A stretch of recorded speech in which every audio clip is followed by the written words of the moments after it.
Jaya Radha Madhava Kunja Bihari Jaya Radha Madhava Kunja Bihari Gopi Jana Balaba Girivada Dari Jaya Gopi Jana. Can you play those? Girivada Yashoda Nandana Brajajana Ranjana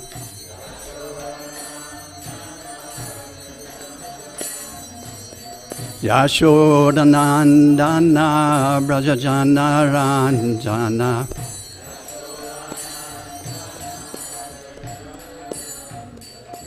Jamuna Tira Vanachari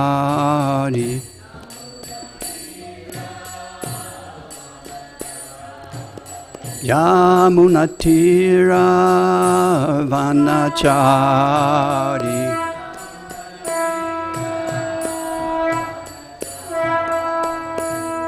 Jai Radha Madhava Kunja Bihari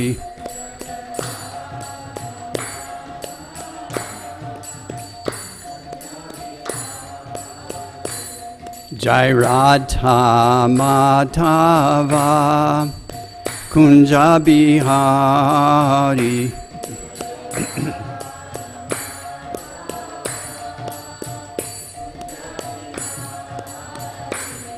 Jai Gopi Jana Balaba Girivada Dari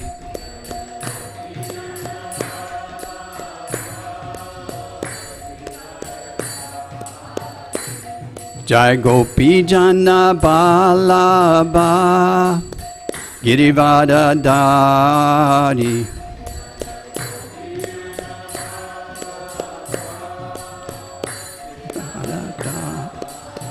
Yashoda Nandana Brajajana Ranjana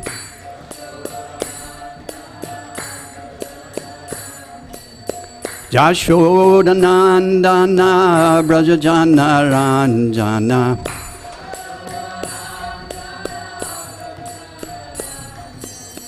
Jamuna Tira Vanachari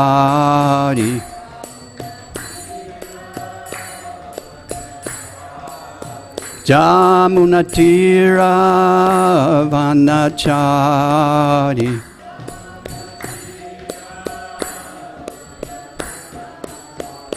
Jaya Radha Madhava Kunja Bihari Jaya Radha Madhava Kunja Bihari Jaya Radha Madhava Kunja Bihari Jaya Radha Madhava Kunja Bihari Jayam Vishnupad Paramahamsa Pri Vajakacharya Astotara Sata Shri Srimad His Divine Grace A.C. Bhaktivedanta Swami Srila Prabhupada Ki Jayam Vishnupad Paramahamsa Pri Vajakacharya Astotara Sata Shri Srimad His Divine Grace Bhakti Siddhanta Saraswati Goswami Maharaj Srila Prabhupada Ki Anantakoti Vaishnava Vrinda Ki The Holy Appearance Day of Lord Balarama Ki Balaram Purnima Ki Gaur Pimanande All glories to the assembled devotees. All glories to the assembled devotees. All glories to the assembled devotees. All glories, all glories, all glories to Sri Guru and Sri Gauranga. I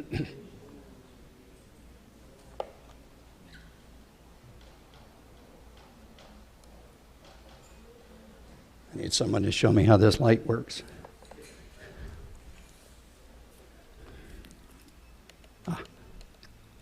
Thank you. So today we're going to be reading from the Srimad Bhagavatam, Canto 10, Chapter 1, Text 24. So please repeat. Vasudeva Kalananta Sahasra Vadana Svarat Agrato Bhavita Devo Hari Priya Chikit, it's a tough one. Chikit Shaya Vasudeva Kalananta Sahasra Vadana Svarat Agrato Bhavita Devo Hari Priya Chikirsaya Vasudeva Kalananta Sahasra Vadana Svarat Agrato Bhavita Devo Hari Priya Chikirsaya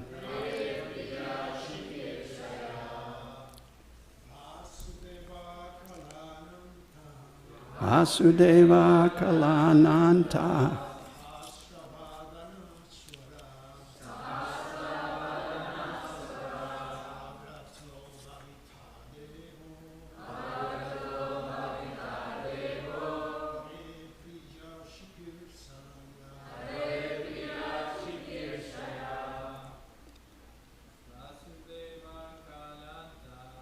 Vasudeva Kalananta Sahasra Vadana Swarat Agrato Bhavita Devo Hari Priya Chikirsaya Vasudeva Kalananta Sahasra Vadana Swarat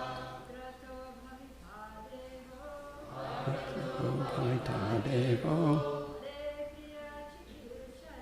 Hare Priya Chikirsaya Vasudeva Kalananta Sahasra Vadana Swarat Agrato Bhavita Devo Hari Priya Chikirsaya Vasudeva Kala Ananta. The plenary expansion of Lord Krishna, known as Anantadev, or Sankarshan Ananta, the all-pervasive incarnation of the Supreme Lord. Oh, sorry, I gave you a long one.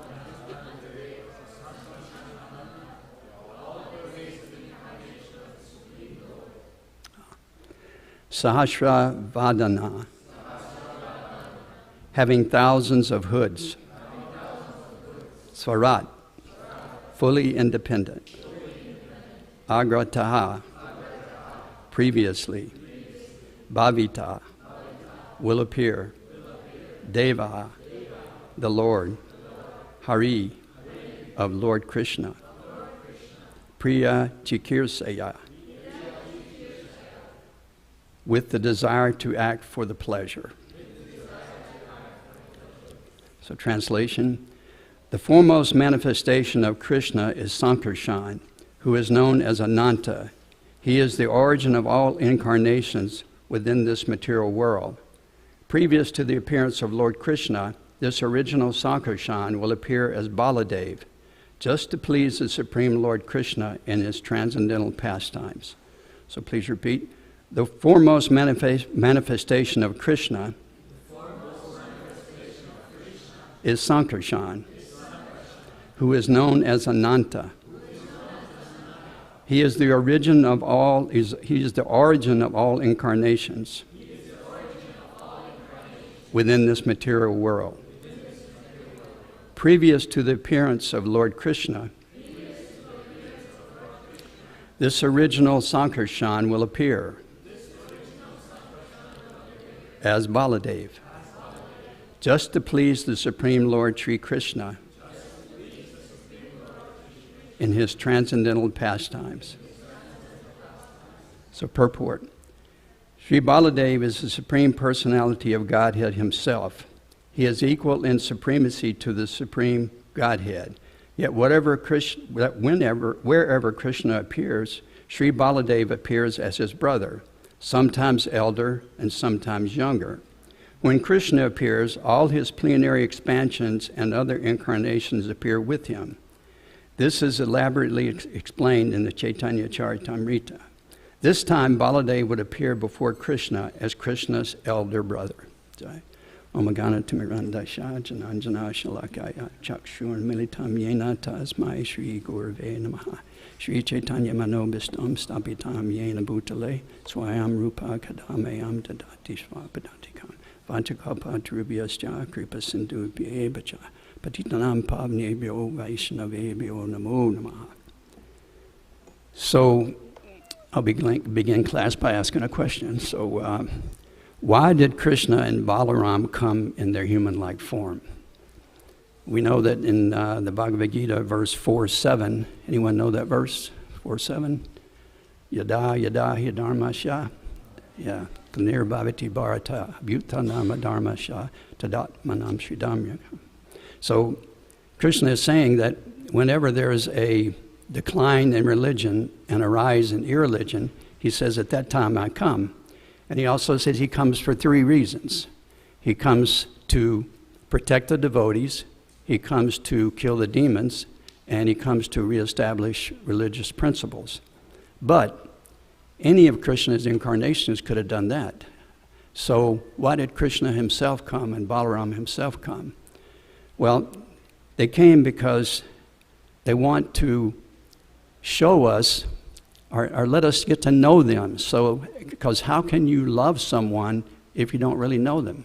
It's like, I'll give an example. If I were to say Fred Jones, how many people would know anything about Fred Jones? Unless Fred Jones is listening on the internet. But if I said Nandabraja, immediately, or Rupanuga Prabhu, or Kartikeya, immediately all these different thoughts come into your mind because you know what they look like, you know where they live, you know so many things about them. So Krishna comes so that we can have these pastimes, so we can know so many things about him.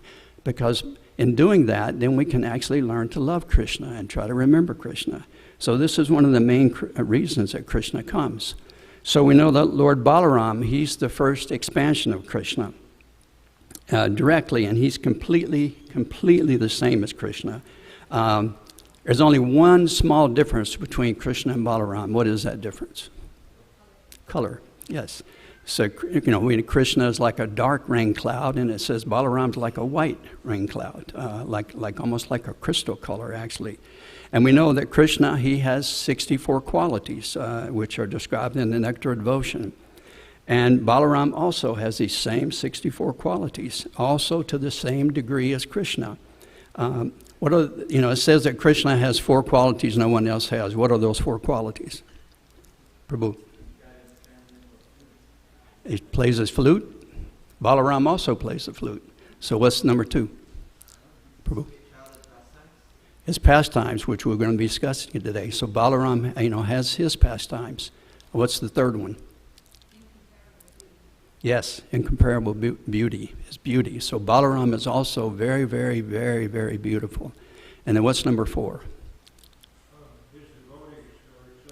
Yes, his amazing devotees. And Balaram also, Balaram has his devotees. He actually has the rasa dance, just like Krishna. So Balaram also has all of these qualities of Krishna, these 64 qualities in full. However, we know there is actually internally, there actually is one more difference. Who can say what that difference is internally, a difference between Balaram and Krishna? The mood, exactly. It's their mood. Krishna is the Supreme Personality of Godhead, and we know he demonstrates that regularly in the Srimad Bhagavatam. It says that, I was reading Radhanath Maharaj's class the other day, and it said that Krishna actually, during their pastimes, he and Balaram, they killed something like 20 demons. And he said, out of those 20 demons, Balaram killed 2. Who can name those demons? Balambasura and Danakasura, yes. So Balaram, he kind of takes, I don't know if you want to say a back seat. He kind of stands back and lets Krishna be prominent in all these pastimes. So in most of these particular pastimes, we know Krishna is the hero. And when Krishna, when he returned after he was here 5,000 years ago, when he returned to Goloka Vrindavan, he was remembering all these wonderful pastimes he had, and he was and remembering all this, how nicely he was served by all the devotees and by the gopis. But then he thought, wait a minute, actually they were enjoying more than me. He said, because they were serving me, they were actually enjoying more than I am. And he said, even like the gopis, they were enjoying like thousands of times more than me. And especially Srimati Radharani, she was enjoying like millions of times more than me. So Krishna was thinking, hey, I'm missing out on something here, And so then he said, I actually want to experience that type of joy, that type of love that they were experiencing. So therefore, in order to experience that type of joy, Krishna says what? He says, I have to become a devotee. And so therefore, we know that Krishna, later he came as Lord Chaitanya. So, however, we know that Lord Balaram, he understood this a long time ago. Lord Balaram understood this from the very beginning. So what is Lord Balaram doing? He's always serving Krishna. Therefore, our acharyas, they refer to Lord Balaram as the crest jewel of intelligence. They say he's the most intelligent person, and therefore his main characteristic is what? He's a devotee. He comes as to serve Krishna. So Lord Balaram exemplifies the service attitude of Krishna. His only mission is to please Krishna by rendering some type of service to him. And when we analyze the activities of Lord Balaram, we see that, first of all, he actually expands into a form of Balaram, expands into Goloka Vrindavan. And then when Krishna wants to enjoy more, he expands into Vaikuntha. And then later on into actually the material world. And all of these are expansions or manifestations of the Lord Balaram. But Lord Balaram also expands into more intimate types of forms. He becomes Krishna's house. He becomes Krishna's chair. He becomes Krishna's bed. He becomes Krishna's chakra. When Krishna kills the demons with his chakra, with his club, that chakra club is actually Lord Balaram. And even the bow of Lord Ramchandra, that bow is Lord Balaram. So Lord Balaram, he's serving Krishna in so many ways on so many different levels. And as far as he's concerned, that's fine. That's his business. That's what he wants to do. And he's always trying to find some way to serve Krishna. If most of you remember the picture of Krishna, he's floating on banyan leaf. And what is he doing when he's floating on this banyan leaf? He's sucking his toe. So one of the devotees asked Krishna, why are you sucking your toe? And he says, well, I hear so many people say that my feet are so sweet. He said, I wanted to check it out. And he said, and it's true. He said, they are very sweet. And so this leaf that he was floating on, that's Lord Balaram. That's also Lord Balaram. So this is a very important point for us to understand. And we have to learn something from Balaram's example.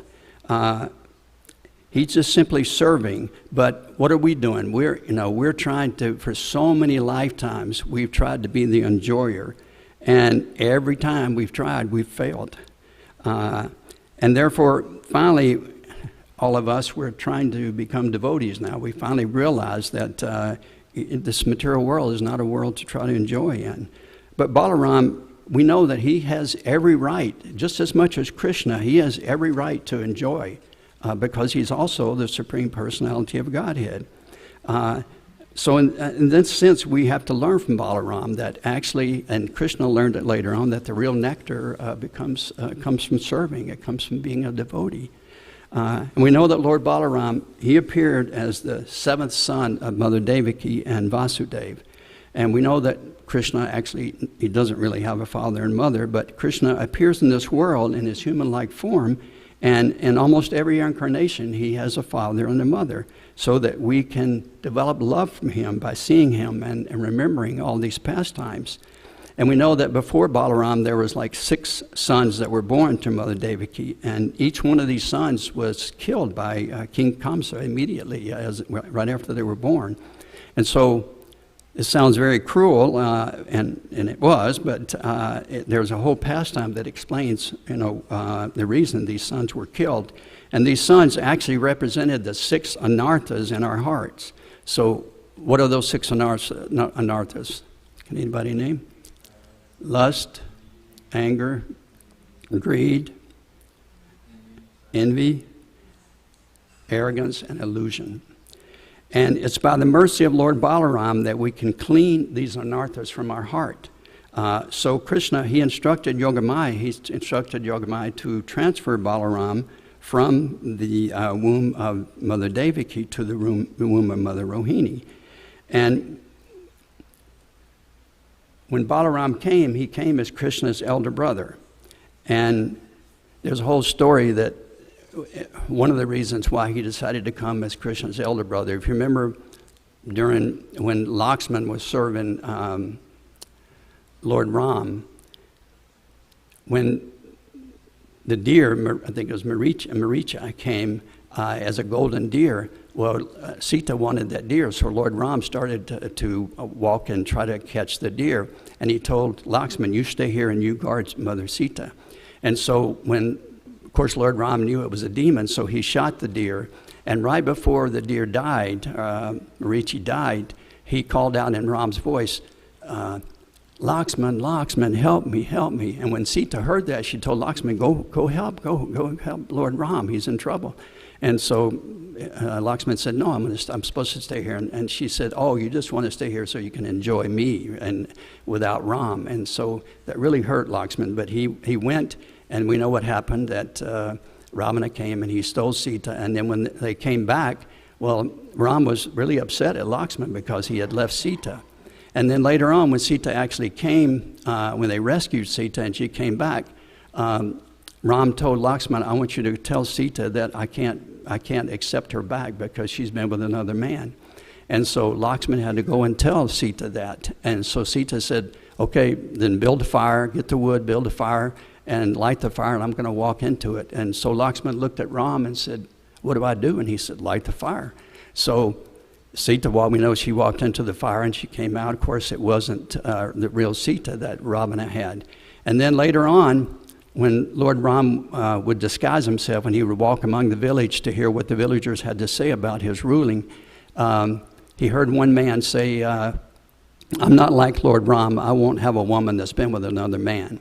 So when Lord Ram heard that, he told Lakshman, I want you to take Sita to the Muni, Valmiki Muni, his ashram.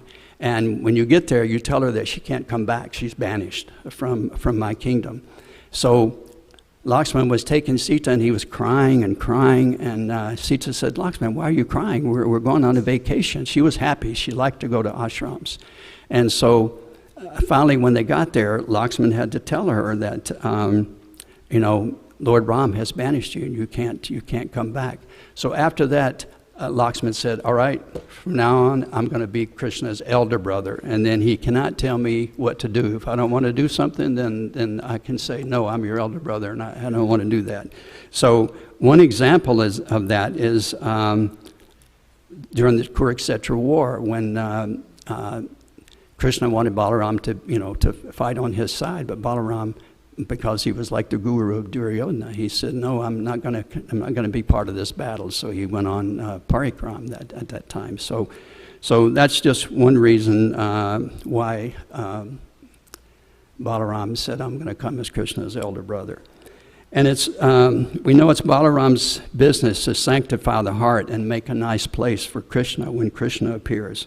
And therefore, Balaram is considered to be our original guru, or our original spiritual master. And the spiritual master is his representative in this world. And it's by the potency of Lord Balaram that the spiritual master can deliver a disciple. When we make an offering to a picture of the spiritual master, it's by the mercy of Balaram that the spiritual master can accept that offering. And anyone desiring to make spiritual progress must first get the mercy of Lord Balaram. Srila Prabhupada says it's an offense to try to worship Krishna without worshiping Lord Balaram first. So a little bit about the form of Lord Balaram. Lord Balaram, he's eternally 16 years old, and he has a very fair complexion. It's like kind of like the color of crystal almost. And he wears blue garments and a garland of forest flowers. And his beautiful hair is tied in a top knot. And he has beautiful earrings. His neck has pearls. His voice is very grave. And his arms are very long, touching all the way down past his knees. And Prabhupada said this is one sign of a great personality. So if you want to see if you're a great personality, you can stand up, check, see if your arms go down below your knees. If not, you might still be a great personality. But so although he knows Krishna he knows the supernatural power of his younger brother Krishna, still out of love, he almost never leaves Krishna alone in the forest, even for a moment. And it says Balaram is Krishna's dearest friend. So Krishna, we know Krishna, he carries a flute. And what does Lord Balaram carry?